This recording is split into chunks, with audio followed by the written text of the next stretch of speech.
get to it. I think we're all ready to go. I'd like to introduce So do you want to start on the book McCormick, page? the photographer, and Curtis Copeland, the cartographer. Yeah. And we're going to be learning today about using photographs and maps to promote the Ozarks and the history and the culture. So let me go ahead and turn it over to you guys, whoever's going first. Go ahead, Ray. Okay.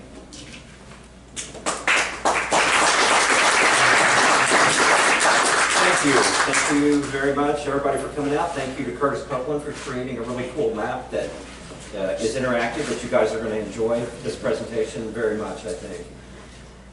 There's not a lot of people here I don't know. I think I know almost everybody here, which is really cool, and I'm glad to see some faces I haven't seen in a while. And also want to first extend my gratitude for the indulgence and patience of those of you who came in December last year for the book signing when I didn't have any books.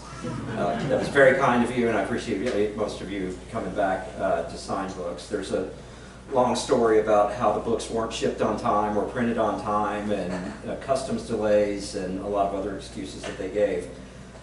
But we have books now, and a portion of the proceeds of any books you purchase today will go directly to support the museum. So get your checkbooks or cash out, and I'll be glad to sign those for you.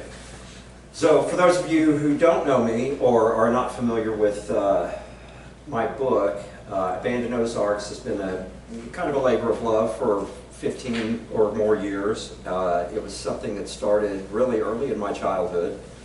I was raised in Aurora, which you guys know is about 50 miles from here. And my grandparents had a small farm at a location called Madry, which is about 6 or 8 miles south of Aurora. And at the back of that 10 acres, there was a schoolhouse, and that schoolhouse was called Clay Hill.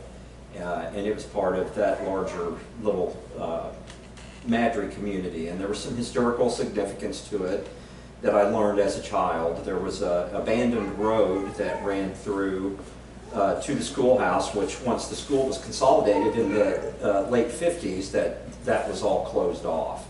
But that road was actually part of the Butterfield Stagecoach line. And directly across from that schoolhouse, there was a Confederate cemetery, and these were casualties of the Battle of Wilson's Creek, who died on the way to the Battle of Pea Ridge. Yeah. And that cemetery is just almost obliterated at this point. It was turned into a cow pasture by the people next door, and there are a couple of headstones still there. But anyway, as a child, I was fascinated by the history of this whole place, and I couldn't make sense of the fact that this, what appeared to be a perfectly sturdy, usable schoolhouse, was just abandoned so they could shove kids on a school bus and send them to town. Which that was basically what the consolidation of school districts at that time entailed. So what that left for me was a really cool schoolhouse to play in, and all the desks with the little inkwells and the seesaws and the outhouses were fascinating to me, and the whole thing was just amazing. And I was aware of other schoolhouses in the area, and I never really thought much about documenting them. And when I was first married, I told my wife about the schoolhouse, and she wanted to go see it, and we went back there to visit it. And on that trip, she was afraid to climb the fence, so she wouldn't climb the fence to get in, but she saw it from a distance, and I said, we will come back and photograph it. And when the next time we came back, it was gone. The people that owned the property, too many people were going back there. Somebody had lit a fire in it. It had become a hazard, and so they just demolished it. So I'm sad that I never got a picture of it, and I thought it would be a good idea to start taking pictures of some of the other ones that were in the area. And I became acquainted with a gentleman by the name of, help me, the guy from Missouri State. Brooks? No, not Brooks. There's a guy that did, with the help of the University of Missouri Extension, did a survey of all the extant schoolhouses in Greene County, and he created this driving tour map, and you could go and see them. And so I'm looking at his pictures, and I'm not a professionally trained photographer, but I did photograph in high school and college, and I had some camera equipment that wasn't the best. And I was looking at his pictures, and I was so enthralled by what he was doing. It was really a great idea, and something that I caught on to, but his pictures were so bad. And and some of them were actually Polaroids. And he had taken these pictures and created this digital Is it David Burton? Yes, David Burton, thank you.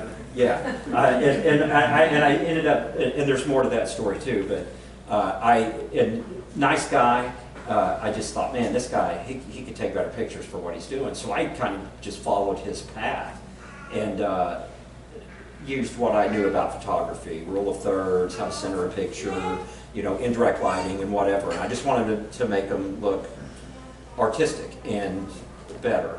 And so the schoolhouses became this obsession. And I think to this point I've got in the neighborhood, and these are all in southwest Missouri and northwest Arkansas, about 160 schoolhouses that I've captured in the last 15 years.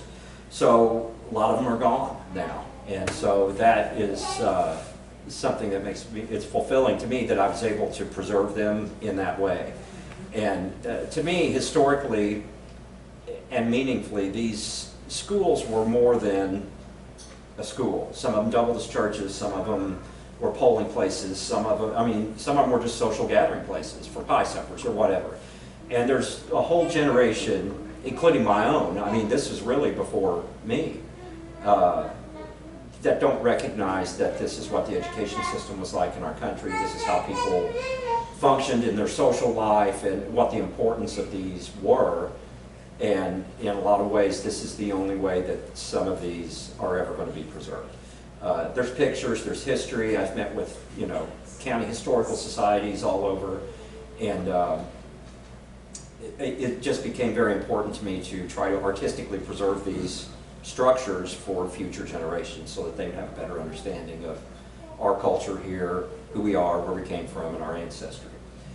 So as I got more and more obsessed with these schoolhouses, I started driving past barns and, you know, cool old general stores and abandoned bank buildings and ghost towns. And it's amazing what you'll find, and Curtis can tell you that too.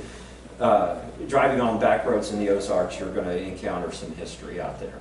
But it's fading, and it's fading fast, and that's why, so I would stop. If you have been in a car with me with a camera, I will slam the brakes on for the right house, the right barn, the right building, and go back and get those pictures. And so up to this point, I've got a couple of external hard drives stored, and then plus this MacBook I brought, I've got in the neighborhood of 22,000 images. And a lot of them are the same building. I always try to pick the best one, edit it into a way that I think is going to be aesthetically pleasing.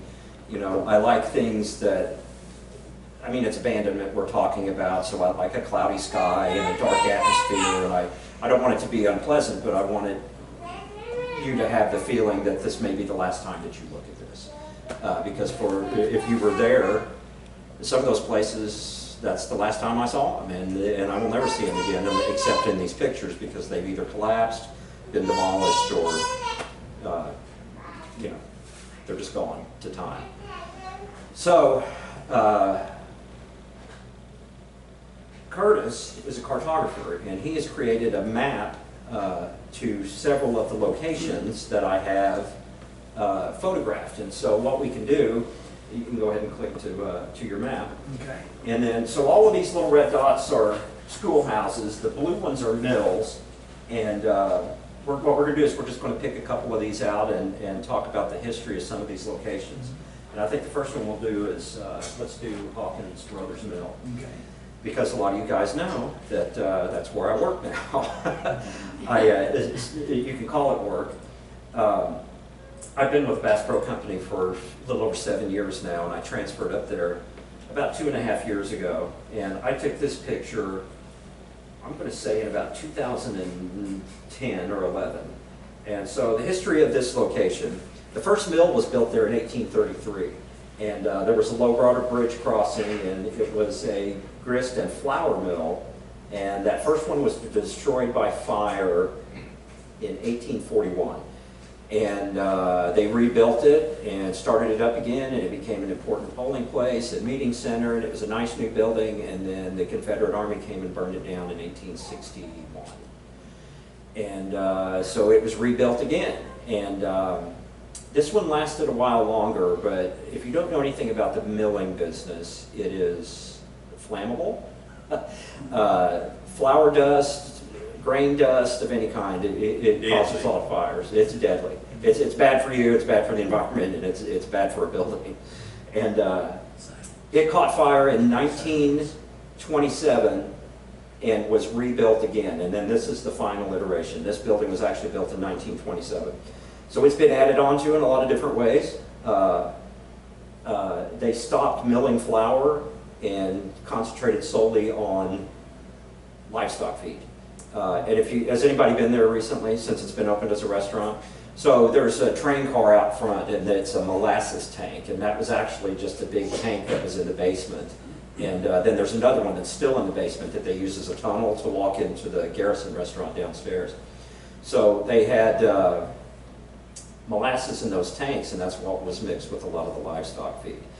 But those molasses tanks and the molasses that went in them were brought by train, and it was called the Chadwick Flyer Line. So there was a railroad line that ran from Chadwick through Ozark, and it had a little, what's the word I'm looking for, where they stub out the track to go. A spur track? A spur. They had a spur that went right up to the mill, so they could unload ingredients, grain, whatever, and then they could reload feed sacks and take them back to be shipped out by rail to other places. So it was an incredibly important historical place.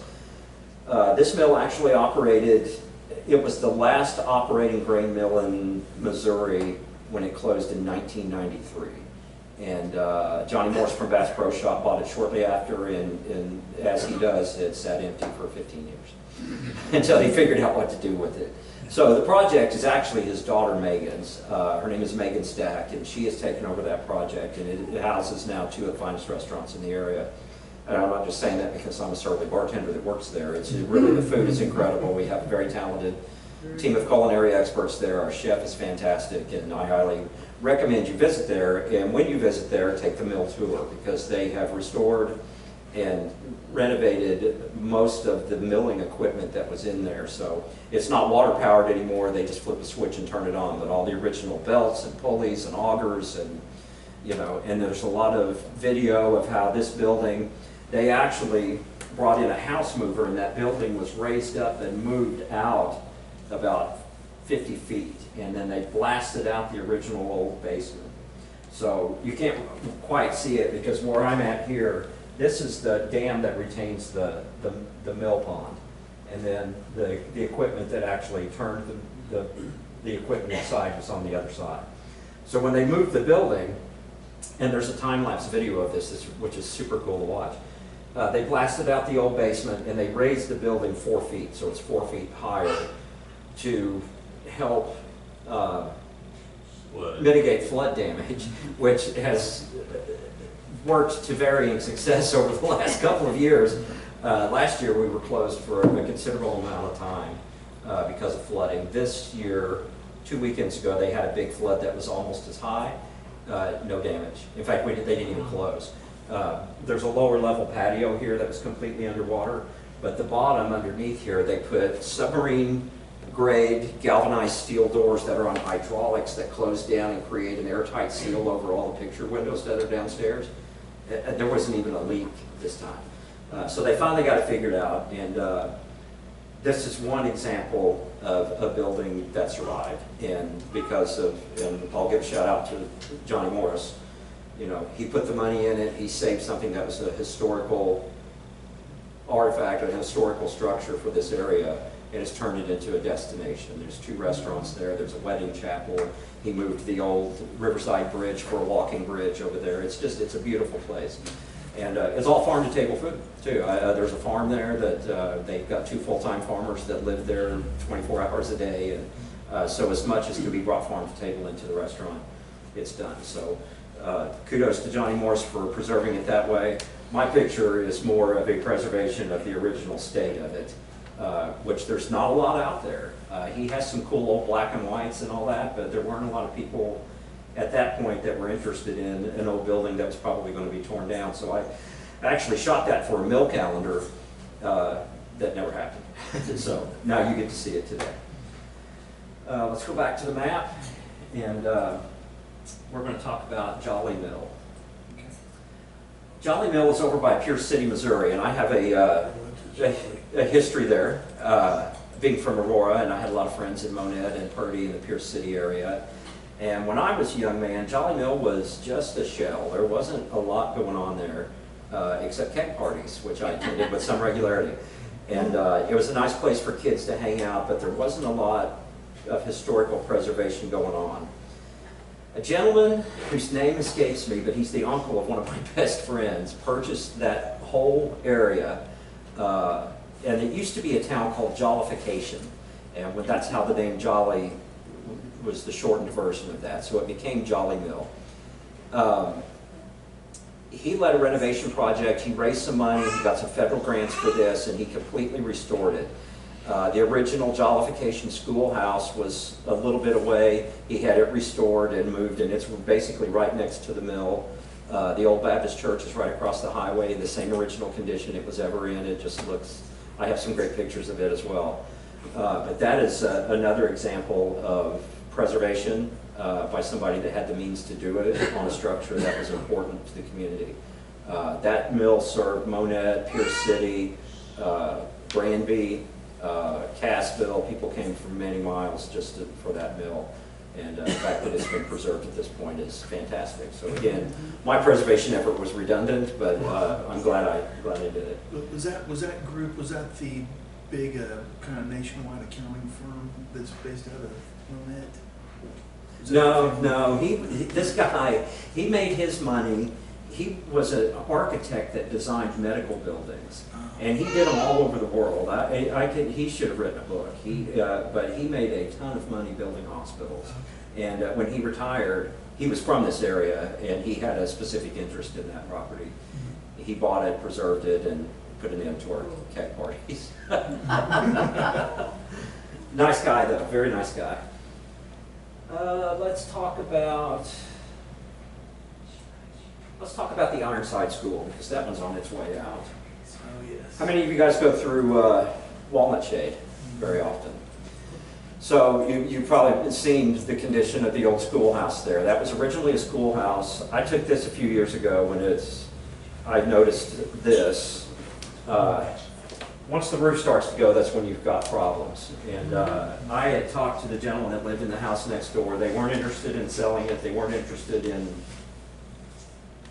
preserving it. And he was okay with me taking a photograph of it. And I drive by it pretty much every day, 3 or 4 days a week, and it's just continued to deteriorate. In fact, the entire roof on the other side is just gone. It's just open to the elements in there. The bell is still there, though. I'm surprised somebody hasn't, tried to claim that or buy it or carry it off.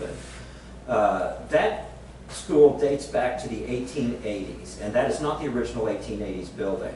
The original 1880s school that was down there was a log structure. It was later replaced after a flood with this one, and this one's built just high enough above Bull Creek there that it can't flood. But it has housed a number of churches over the years, and this is one of the more gratifying things about the social media aspect of what I do with this. When you post a picture like this, I've had somebody say, well, back from 1960 to 71 or whatever, it was this church, my dad was the pastor. These are people that were involved in it, and then you find out about all these other uses and all these other second lives that these schoolhouses have had, and that is just one of the most gratifying and interesting things that once you post that stuff out there that people want to see and they want to remember and they want to relive those memories, and they'll share that with you and with everybody else, and it just creates a little more knowledge and awareness of these structures that we're losing. So this one, I'm going to give it about, with that roof gone, I would say if it makes it another year, I would be shocked. I'll probably get down and take another picture of it before it's completely gone, but it's beyond repair at this point. And that's one of several that I've had that happen. What else have we got in here? Here's some Copeland. We've done Hawkins. Let's do Cave Springs. Let's do Cave Springs. This is some great history. That's up here in Newton County. This one is kind of fascinating to me because it is so old and it's a brick structure. And this is one of the very few brick schoolhouses that I've ever seen. And it's brick. This was actually built before the Civil War, and it's the original structure. And this actually operated as a schoolhouse there in Newton County until 1963. So if you go to that, it's completely preserved. You can look inside and it's got the original green walls and the flag and a big spinning wheel and the original desks. And I mean, it was an operating school. But that's not all it was. After it was built as a school during the Civil War, it became a Union Army headquarters for Newton County. And I don't know if you know much about the Civil War that in Newton County, but there was a massacre very near to this place. Some of those victims are buried in the cemetery that's just to the right of that photo.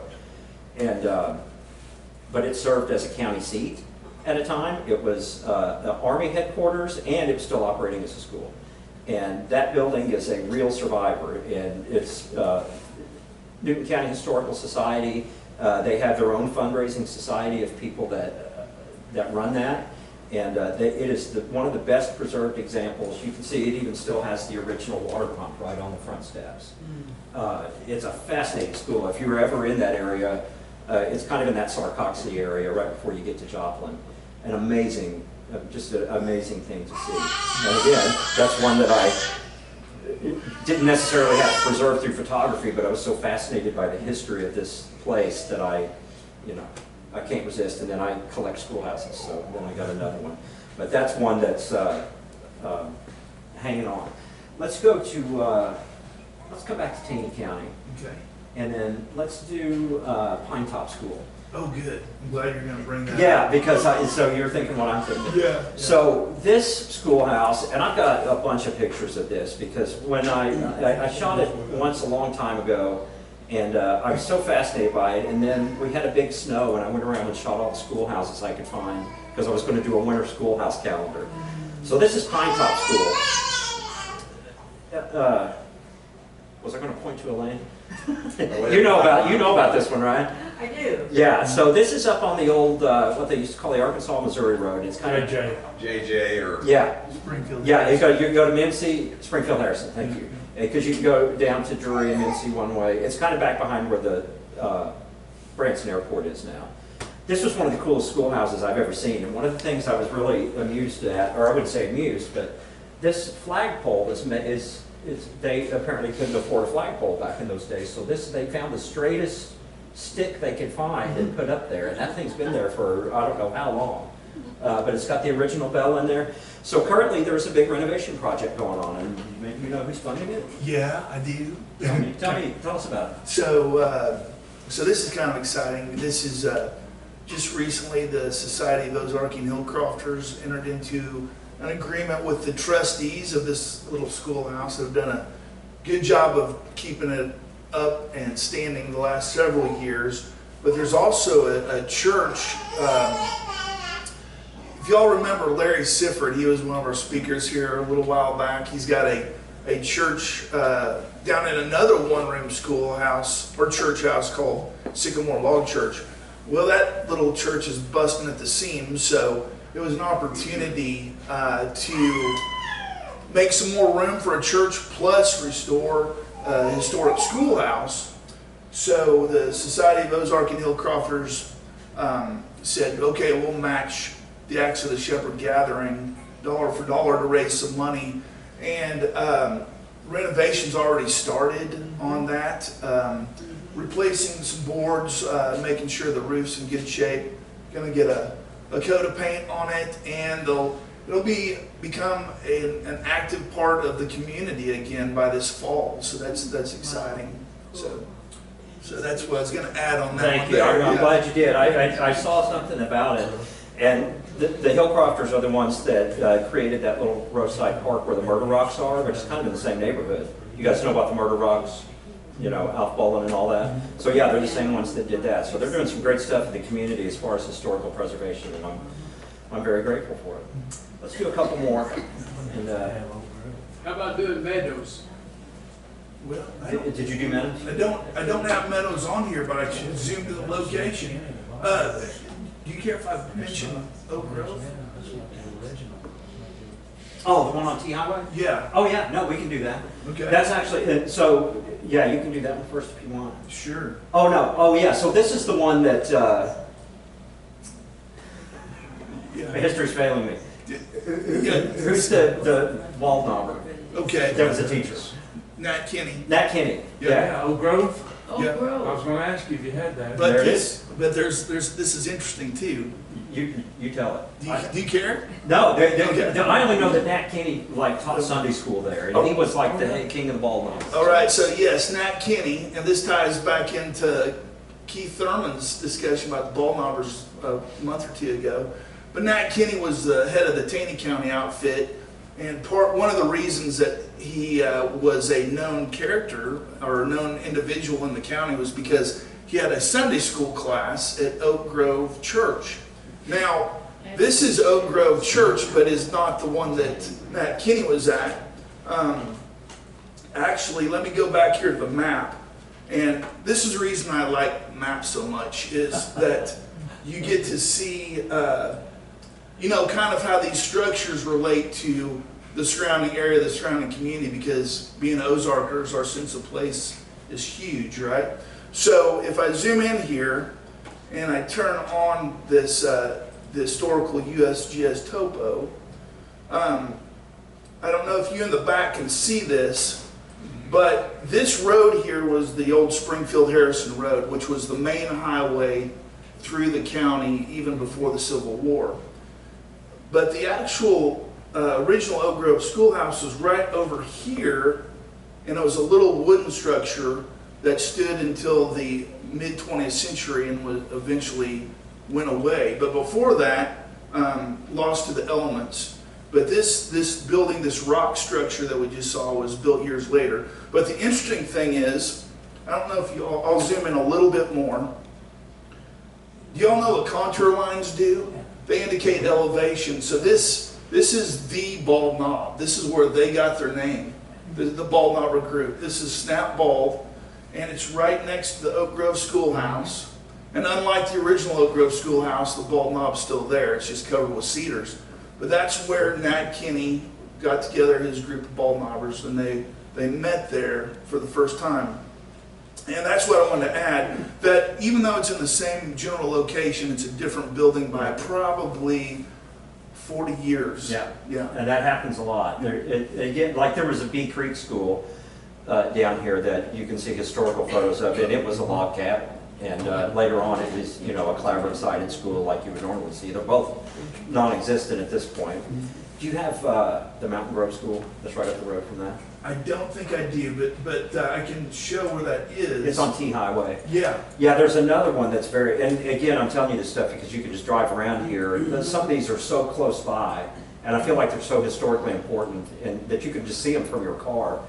But if you continue down T Highway, instead of turning right where that Oak Grove School is, if you go all the way to the end to Long Beach, there's this old schoolhouse there that's made out of field rock, and it's called Mountain Grove School. It's right there off It's a Mountain community Grove. center. Yeah. Community center now. So my financial advisor, Lane Ragsdale, her family owned that. She grew up playing in that schoolhouse, and And there's Thursday night music jams. it's a wonderful place. It is another one that has been so well preserved and is still used and loved by the community.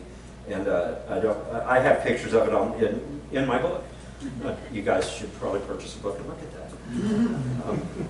What else do we have there to talk about Excuse me. before we use up our time? Excuse me. Yes, sir. At Oak Grove is where Nat Kinney killed the young guy that was against the ball knobbers. Andrew Cogburn. Yep. Mm-hmm. Yeah. Some folks say he was armed, some folks say he was unarmed, but Andrew Cogburn was buried at Van Zant Cemetery. Well, he'd go into church and he would put down the preacher or singers or whatever. He was very against the ball knobbers. Yeah. It's in some of the ball knobber books. That's where I learned about it. Yeah. Yeah, and I'm sure everybody here's read Elmo Ingenthron's Land of Taney. And if you have not, I'll tell you to buy that even before you buy my book. There's one since that. Yeah. It's written by cousin Vonda Sheets, Absolution. I knew Vonda. That thick. She went into detail like, I don't know how she done it. I'll buy that book. Absolution. You can't even find it anymore. Oh, I've got a find copy loaned out. We got it. 4 years. Yeah, I'm she gonna was get a it back wonderful when I- woman. She was a good friend to Yeah. my wife.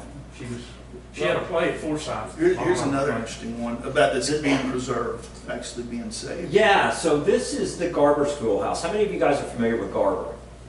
Everybody almost. Okay, that's a cool deal. For those of you that don't know, Garber is a ghost town. And you can actually still get there if you drive across the golf course. There's a road. And then walk across a tick-infested field. And there are still some buildings there from Now, this. that's Stone County, isn't it? It's... Yeah, I think it is Stone County. I think that's Stone County. Garber is actually on the wait very a minute. western end of Taney. It's right on the line. So this schoolhouse is not actually in the... It was way... Yeah, it's funny because it took me a long time to find this. So Garber was on the railroad tracks. And those tracks ran to Branson. And allegedly, historically, anecdotally, the idea for Silver Dollar City came from the Hershen family seeing Garber. And they, the people that you read about in Shepherd of the Hills were people that were from this area. So this schoolhouse, like I said, it took me a long time to find it. It's on this side of the high road from where the ghost town is. And when I say there's a ghost town, they built a building to use as a church, and I believe the only religious service it had was Ida Clodfelter's funeral. Yeah. She was the postmaster, and then it became a general store and a post office, and I've photographed it extensively. There's still some really cool stuff in that building. But it's an old rock building. You can still see the old well that was in the center of town. And most of the other buildings were burned or obliterated by time, but you can see foundations. But this schoolhouse is about a mile away, and it's a hike uphill, and that road, it's a trail. It looks like a cow trail or a farm trail, but that used to be the road that went from Garber to Gretna. You can see aerial maps that'll show you exactly where it is. But this land was taken in as a state park in 2019, 18. It's been a while, and that was Governor Nixon that signed that. And then I think the next administration came in and they kind of put a stop to it. So I don't know what kind of renovation is going on up there right now. Oh, it's going to be Shepherdville State Park. Is it accessible? And they should, not now, but it should be open this fall. And the first thing they're going to do is put some trails in. And they are, working to preserve this building. Yeah. So that's good. Right now, it's just kind of sealed up and buttoned up, and Yeah. but it'll be a cultural feature that they'll have at the state park. So you can see that there used to be a porch here, and it has, like old school houses do, a door for girls, a door for boys. Later on, it was used as had been used as a barn the last time I was up there. So they built this kind of lean-to pole barn attached to the side of it. So there was hay on the floor, but you know what else was in there when I was there? There was like pages out of old school books, just some amazing stuff. And so the key to preserving these buildings is the roof. And these guys had put a good sturdy tin roof on it, and it's stood the test of time. I can't tell you the exact date that was built, but it would date back to the late 1903. Yeah, I was going to say late 1800s, or it probably says in my book. That's the old Willard Jones farm, Yeah. and he had a sawmill out there that's on the state park property. The Big Red Barn? The sawmill was up on kind of the Saddle Ridge there, and a lot of the original Silver Dollar City structures come from lumber sawn off that property. That's Jim Fullerton's father-in-law and John Fullerton's grandfather. That's right. Yep. John is with the Sons of the Pioneer, spoke here a while back, Mhm. and he's got a book coming out about Garber. eastern, somewhere Stone County and maybe a little bit of western Taney County when he gets the book published. Mm-hmm. Wow, cool. So there's a social media page, there's a Facebook page that's called The Lives of Garber, something like that. So they post a lot of historical pictures of Garber. So there are some good pictures of the Garber Schoolhouse when it was operational, and some of the buildings down there. And it's funny, I remember the name of Ida Clodfelter, the postmaster, because it wasn't even a whistle stop. They had one of those big hooks where the train would go by, 50 miles an hour, and the big mailbag would snag on a hook out there. That's what it was, and she was the postmaster of that town. And that's an interesting place. You want to talk about Woolly Creek real quick? That's a neat one that got preserved. Hit it up, I can't remember it. Okay, yeah. I've got so many I can't remember them all. Oh yeah, this is a great one. This is kind of my neck of the woods. This is a Stone County one. Those of you that are fans of giraffe stone buildings, this is a good Yeah, and one of the best examples you'll see. And it's funny, in that whole area around Cape Fair there, which is where my grandparents, my maternal grandparents are from, a lot of great old giraffe stone houses out there still exist, and some that are caving in. But this one, when it was consolidated, back into the regular school districts, they reverted the ownership of this building back to the original people that deeded it to them, is the way I understood this. And so a group of graduates from this school who had moved on came back, and they formed a group of people to raise funds and to preserve this building. Now, this has been used for a lot of things over the years. I've been to a couple of bluegrass festivals down there that I don't know if they have anymore. And maybe you can tell them a little more about that. But it's one of the most beautifully preserved. And again, it's right at Cape Fair. I mean, it's called Woolly Creek Road. You can't miss it. And it's really one of the best preserved. Yeah, it's one of those preservation success stories, those bluegrass festivals you're talking about. I saw the Cleverleys down there. Yeah, they Awesome. It helped to raise money for that purpose. So, and it's a neat structure. It is, and those of you who don't know about giraffe stone vernacular, I went to. Were you at the symposium in West Plains last year? Do you remember that guy that did the giraffe stone thing? Yeah. Uh-huh. He really gave the history of it, and it's very interesting that in the poverty-stricken times of the 1920s, in 1930s. You couldn't just go buy lumber and have it shipped in on a train unless you had a lot of money. You had to build what you wanted to build with what you had on hand. And what we got a lot of in Stone and Taney County is sandstone. And so they found a way to make that. Basically, this would have been a board or a clapboard structure that they put this stone to make it more durable. And then they started painting it white in between, and somebody from up north probably came in and said, man, that looks like a giraffe. And so that term giraffe stone really stuck, and that's what people call it. And it became there are still a lot of examples of giraffe stone structures around, but this is the only giraffe stone school that I've seen that I think I have a photo of. Yeah, that's a great one. That's a great one. That's one that you could drive right to. Let's do one more. You mentioned Mincy. Oh yeah, we can do Mincy. Again, this is, I kind of shot this from the side because it's basically the original structure that it always has been. Obviously, it's got an ADA compliant wheelchair ramp on the side. Drury and Mincy, if you guys haven't been down there, it's kind of its own little world. It's a neat little community down there. It's a community center. The people there have, I don't know if it's a foundation or how they've raised money to keep that thing going over the years, but they do have events there. They do bake sales and whatever they can to raise money to keep this building going. And it has some interesting history of its own. Maybe you know more about it than I do. Not a lot of Mincy. I don't know a lot about it either. I just know that every time I go down there, I think it's one of the coolest existing structures around. But this is one that's still hanging in there. Do we have any on the map that are not around anymore? Do you have that Centennial School down at Cedar Creek? Let's see. So,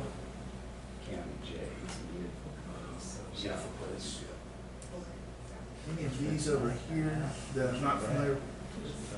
I don't know any history on Nubbin Ridge. Oh, Longer School. I know by Sparta. Yeah, I know that one, but I just don't have any history on it. I haven't been out there in a minute. I mean, it hasn't been particularly well maintained. It may be gone now. Let's look at Beaver Valley's another one, and I saw a recent photo of it, and it's on its way out. And this picture was one that I took very early on. Oh, talk about the windows.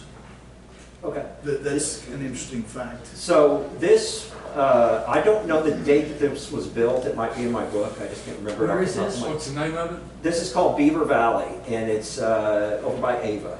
It's in a rural area by Ava. And it started its life as a schoolhouse, and then it was consolidated into the Ava School District, and then it became one of several different churches, and then even at another point it was a home. Somebody had tried to transform it into a house.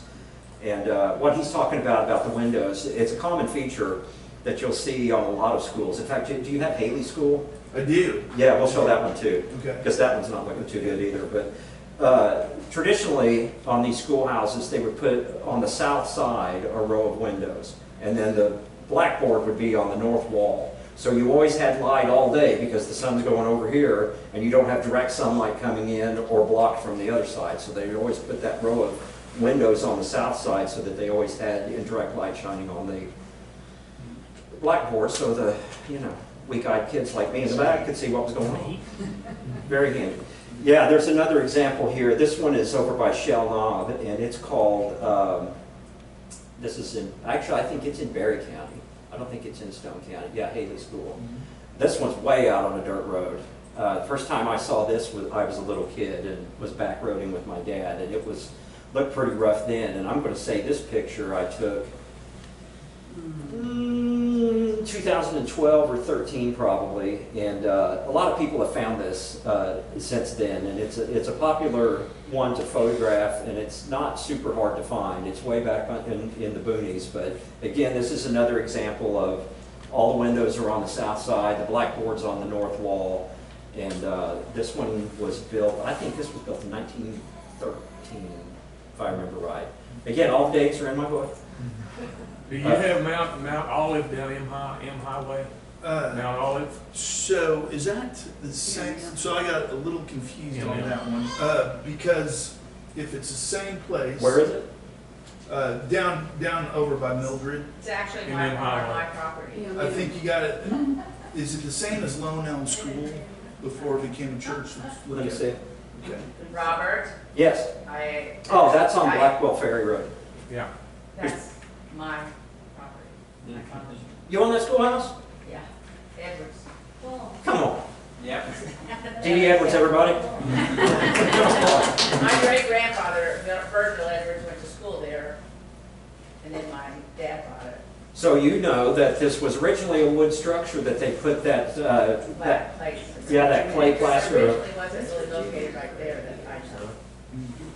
How long has it been in that location? I shot this more than 10 years ago. Well, as long as I belong. Yeah. Yeah, that's another one that's been, is it being used right now? And well, my father passed away, and I am working on that with a stepmother, but my dad put a lot of money and tried to fix it up, and we used to have some pie suppers and Because it was a church for a long time it was also, a right? church, Yeah. and it was a school, and then we had pie suppers. So it's, it's in pretty good shape. Good on you for hanging, and everything you do to preserve that history is And see, wonderful, so it's a and little appreciate separate, it. and then there's 80 acres that go around it. So we're trying to at least get the church. You want to wrap this up? Sure. I mean, I don't know how much time you guys, I don't know how long we're supposed to go, but You said something about Bull Creek earlier. Bull Creek or I think it was Bear Creek for Walnut Shade. yeah. It's easy Did I say- because at Walnut Shade they Bee converge. Creek. Yeah. Bull and Bee Bear. Creek, have you got it? My mother went to grade school. No, that's one that I don't think exists anymore, does it? Just the I'm not been able steps. to go up there, I haven't. Yeah, so that's another one that when I was researching Taney County schools, there's a few old pictures of the log See, cabin there's structure two of Bee it. Creeks. Yeah, Bee Creek down here and Bee Creek down in Mincy. yeah. But my mother went to, and her brother went to. Yeah, the one on the Branson Bee Creek is gone. And there are some others that I have captured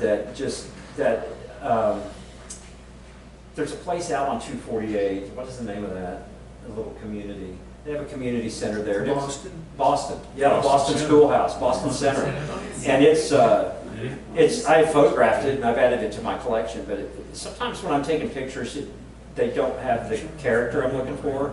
I like a little decay, I like, some history, and that one has been, it has storm windows and new steps and whatever, and I mean, it's great that they preserved it and it's being used, but it just kind of doesn't have that same charm that a lot of the older schoolhouses have. You were talking about Mills earlier, Mhm. and you were talking about Johnny Morris. Yeah. Dogwood Canyon Mill, when you first walk in there are pictures of old pictures of old mills. Yeah. Is there a book that has all of those pictures in it? If not, you can I should do one? suggest it, yeah. Because it's amazing, and their locations with the maps, it would be an incredible book, and they could sell it there. And what she said, if you guys haven't been to Dogwood Canyon, and I'm sure most of you have, I highly recommend it. But that mill they built from the ground up. I mean, it's not a historical mill, but the purpose of that was that they displayed these photographs of all these great historical mills from the area. And there's some original mill equipment in there, and millstones and things like that that came from some of the local areas. So that's their attempt at preserving some of these, because most of those are gone. And that was the thing with a lot of mills, you know, they're on the banks of a river, and you know, floods happen, and a lot of these old wooden structures, and then the flammability of, you know, what they were milling. A lot of these old mill structures are gone. I have a lot in my book. I've got most of the Taney County, all of the Douglas County ones I've been to in one form or another. I always don't have a lot of history on each of them. I usually know when they were built and when they were last operated. But places like Rockbridge Mill, if you guys have been to the Rockbridge Trout Farm. Here's a picture of it right here. Oh, there you go. And so if they go there, they should make a little trip just less than a mile away over to the Lower Brixley. Lower Brixie, yeah, that's another one. Not to be confused with Upper Brixie. Yeah, that school was built in 1929, or at least the front steps were. And you can see from that picture, that's when it got a new roof. So somebody had parked a mobile home next to it, like a little travel trailer, and they had been working on restoring that. And I haven't been down there in a minute, it's been a couple years, but that's another great school. But yeah, like Rockbridge, much like the Ozark Mill, they have preserved it. There's a restaurant in it. It's part of that whole resort complex. It's a really cool place. If you really want to unplug, there's no cell service down there. There's great trout fishing. There's a big mill dam right behind that. If you ever are looking to just get away, that's a great place to go. You guys mentioned Willard Jones a while ago. I'm talking too much, but I know a lot of the history. I'm a historian. But anyway, y'all know how he got killed? You mentioned lumbering. He's a lumberjack. He's cutting cedar. In his later years, his son found him underneath a tree that he was cutting down and fell on him and killed him. Rob, just recently on Facebook, I saw a picture of the Sandy School in Douglas County. Sure there's one in there. Yeah, I didn't get them all loaded. I know the story of that. But we could look it up here. It was the Sandy School. Yeah, it's in the book. It's a sandstone. It is a sandstone school. I haven't been there. It was in really bad shape the last time I was there. At one time, I was told at one time it was the largest stone structure in Douglas County. And it's big, I mean, for a schoolhouse. And it's on a dirt road. Surely I have that. Maybe not. If you see it, holler.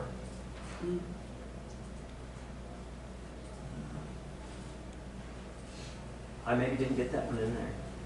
I couldn't fit them all. I had, just so you know, if you ever have to, see, now this is the one, that's the Cedar Creek. Cedar Creek, about yeah. it there. Yeah, that one, tornado got that one a while back. That's in.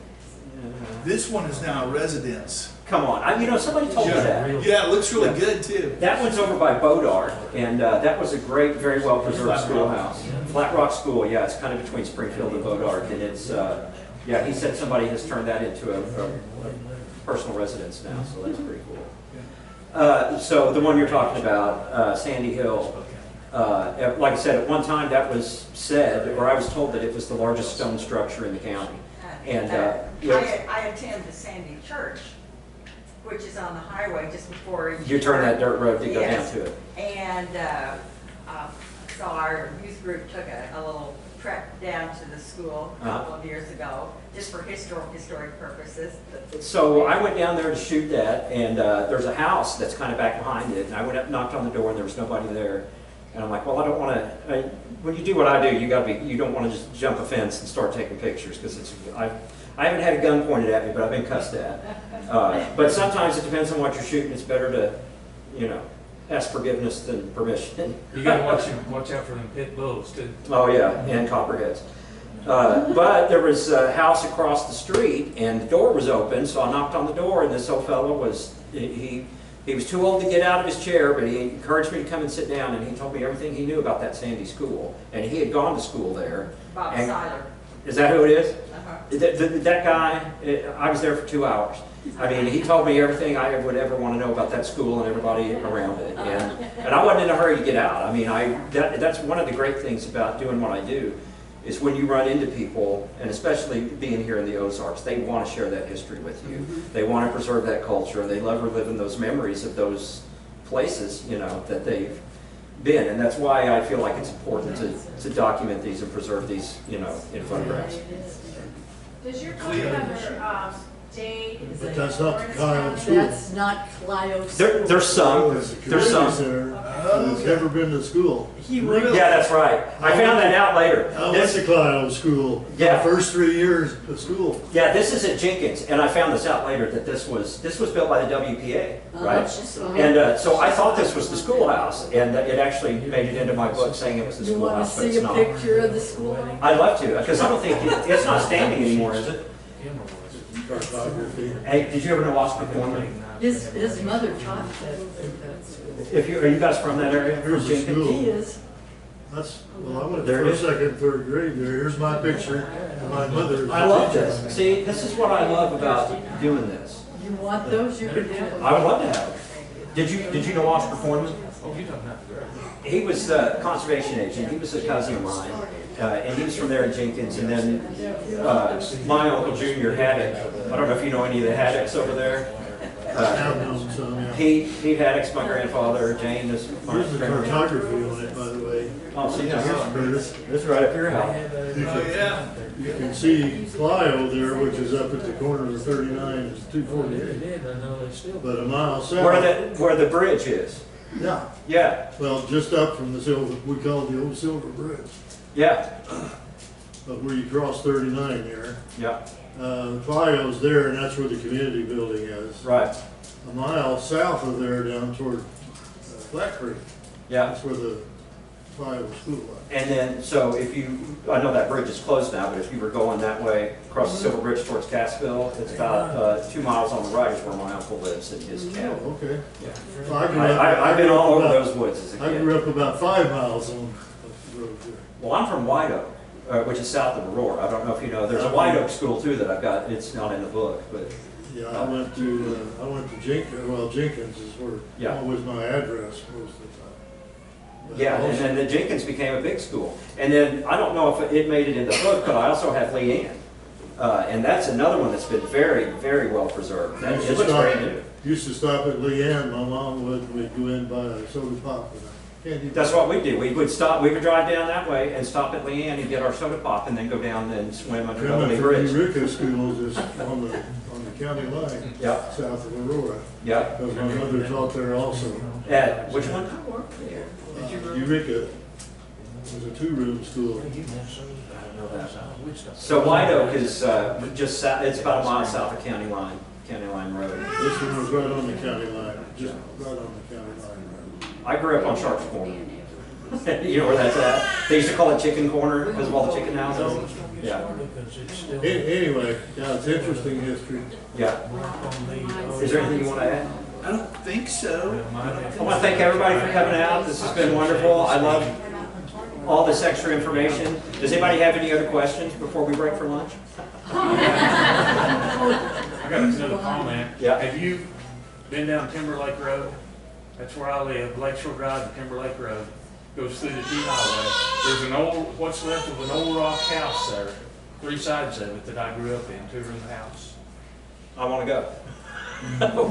Oh, well, I'm born in the 50s, early 50s, but we haven't verified it, and I'd like to know for sure, maybe with your help or whoever, that it could have been Matt Kenny's old farm. Who owns it now? Well, it's sold, it's a century plus farm. I've got Right. 20 acres left on the south side. But my great-grandmother, my grandfather, my dad, me and my siblings, Mm-hmm. but it's sold. It's owned by 4 different parties now. It's Right. split up. I'll drive down there and look at it. This is the other thing I love. When I get a tip on something cool to shoot, It's the old sand rock. yeah.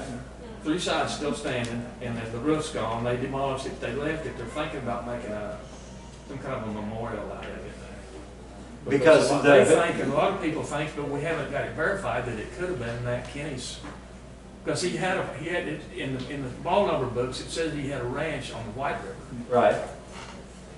Doug Mankey gave a legal description of Kenny's Park property, and you could figure out which township range and section that is. Well, I've got that in that Ozarks Mountaineer book, an article on the ball numbers that's got what you're talking The about. legal description. But I haven't studied it enough or had anybody help me to verify that. Mhm. But I don't know if that's true or not, but I always heard it. I guess I got it from Dad. I don't know. It was that old Oak Grove neighborhood. He was Oh, neighbors yeah, with it's just up John the road about a Branson. mile, over a mile. I'll definitely go shoot it. Go through there and Yeah, I'll get a go picture of take it a and check it out, see what you can find out. Well, you know what? I'll take a picture of it, then I'll post it. And like a lot of these things that I post, hopefully in the comments, somebody will say, oh yeah, I know exactly who that was, when it was built, what it was for. It was a 2-room house I grew up in, no water, no indoor bathroom. Yeah. I go back that far. That sounds ancient, but that was common back in my Well, day. and that's a thing, and that's, when I say I'm a generation removed from this, I'm really not. I mean, I am. You know, I didn't attend a one-room school. They were all consolidated before then, but, you know, I can remember my great-grandmother living with an outhouse and, you know, no electricity, and, you know, it wasn't uncommon. I mean, this was still a rugged country, you know, 50 years ago. Anything else you want to add? I think that's it. I appreciate everybody coming out. Don't forget, Mr. Copeland here also has books for sale that are at the front counter. I do not. My books are at a little desk here that I can sign for you. Cash and Venmo only. Portion, $5 of every book I sell is going right back to the museum, so each wallet's out and help support history in Branson and my desire to stop working. Thank you very much for coming out. I appreciate it.